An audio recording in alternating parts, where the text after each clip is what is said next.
You're looking at live shots of the Hillary Clinton headquarters. It is Super Tuesday. The results are still coming in, and they're pretty happy right now at Clinton headquarters. Hillary has won New Jersey, and certainly she seems to have a little bit of momentum going on this evening.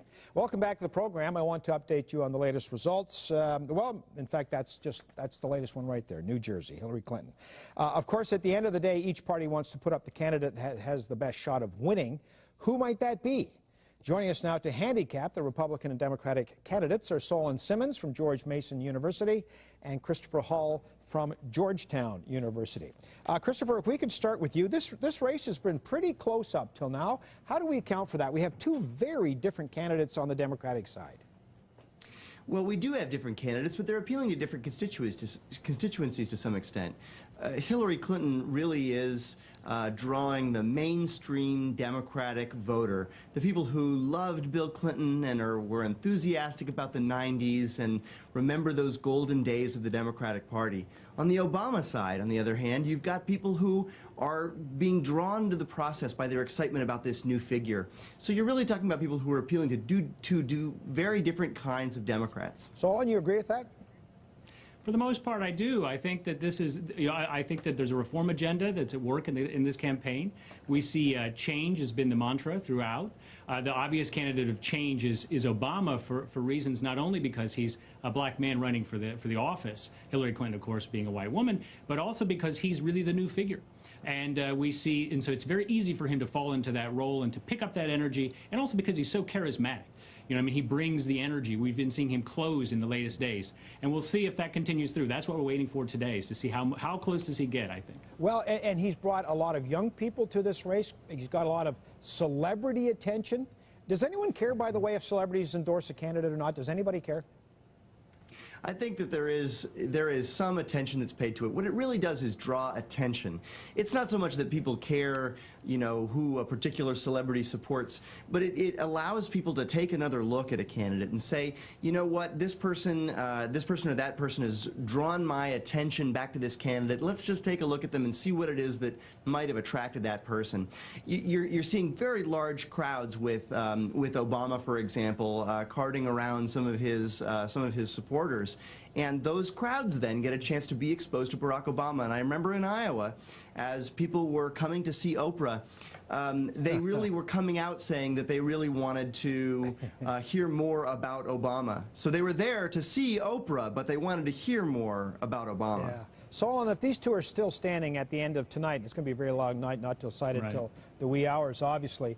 But if they're both still standing, who has the best chance over the long haul? Well, I think it's almost guaranteed they're both still standing. On the Democratic side, because of the proportional representation, we won't see a knockout blow here tonight. What we want to see is we want to pay attention to the delegate count. We're going to want to see how, I believe it's likely to go toward Hillary. That's the expectation. If not, that's a big victory for Obama. We're going to want to see him get within the 100 delegate range, maybe 50. If it's up and around 150 or 200, Hillary can very quickly claim that I've got a victory in this. I'm pulling away. There's no way for him to catch me. We're still talking about momentum. We're still talking about the story, because there's a slow motion Super Tuesday unfolding after this. We're going to want to follow that, the Potomac primary and so on. So we'll see how it falls out. Now, help me understand what's going on with the Republicans. You've got John McCain, who was given up for dead, 6 months ago, had momentum coming into the night. He's won a handful of states, I think about 5 already this evening. So obviously his momentum is continuing. This guy is being pummeled by the conservative critics for not being a true conservative. How can this be? Well, it's true. On the right, though, there are two candidates, at least two, who have placed themselves there. You've got Mike Huckabee, who has drawn enormous support from evangelical voters, and then you've got Governor Romney, who came into the race and told people that he was a conservative. Well, the strange thing is, of course, that he had campaigned for governor, and he had campaigned for Senate before that down in the States, in Massachusetts specifically, as a relatively moderate Republican. And now at this point, he's campaigning as a conservative, and it's challenging for him to consolidate the conservative vote against McCain, especially with Huckabee still in the race, because there's questions about how firmly he really buys into conservative principles. Yeah. Yeah. And if I could add to that, I would say that the rise of John McCain has something to do with the parable of the fox and the hedgehog. I mean, the fox knows many things, and the hedgehog knows one big thing. McCain is a hedgehog. He knows one big thing, and that's foreign policy, and he's pushing that throughout. I think that McCain's rise, we can time it back to Benazir Bhutto's death or assassination, and also the surge, the reported surge of the success in Iraq. So those foreign policy issues coming to the fore, so too does John McCain rise. He, in some ways, is the kind of Montuhotep of this campaign. The pharaoh who's known as the god of war is pleased. Will he play out? This will be a war campaign because if McCain manages to win. Well, yeah, and here's what's interesting. Huckabee's still alive. Well, he's won a couple more states.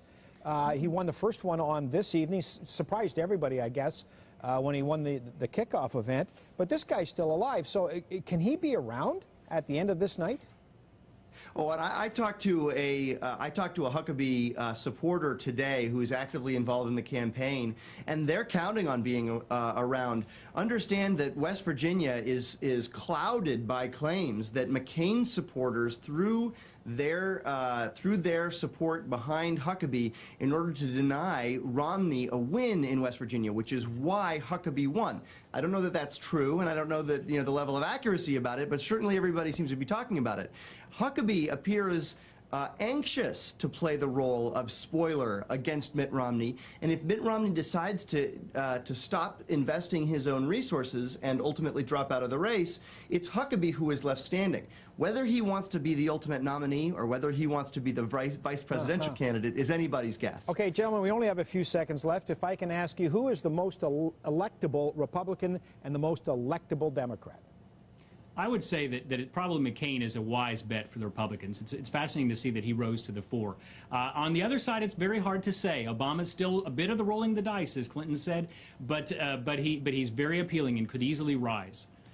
I'd agree definitely on Obama. He really does seem to wipe the slate clean. There's lots of Republicans down here in the states that are very enthusiastic about him, and independents are going wild. Democrats are going wild for him. I think he really could draw a broad coalition. The question about John McCain, he probably is the most electable, but the question about John McCain is how he will consolidate these conservatives who simply hate him and have hated him for many years and hated him with every fiber of their being. How he consolidates that strong conservative core of the Republican Party in the states will really determine how he does in the fall. Gentlemen, pleasure talking to you tonight. Christopher Hall, Solon Simmons, thank you very much. Thanks a lot. Thank you very much. And as we take you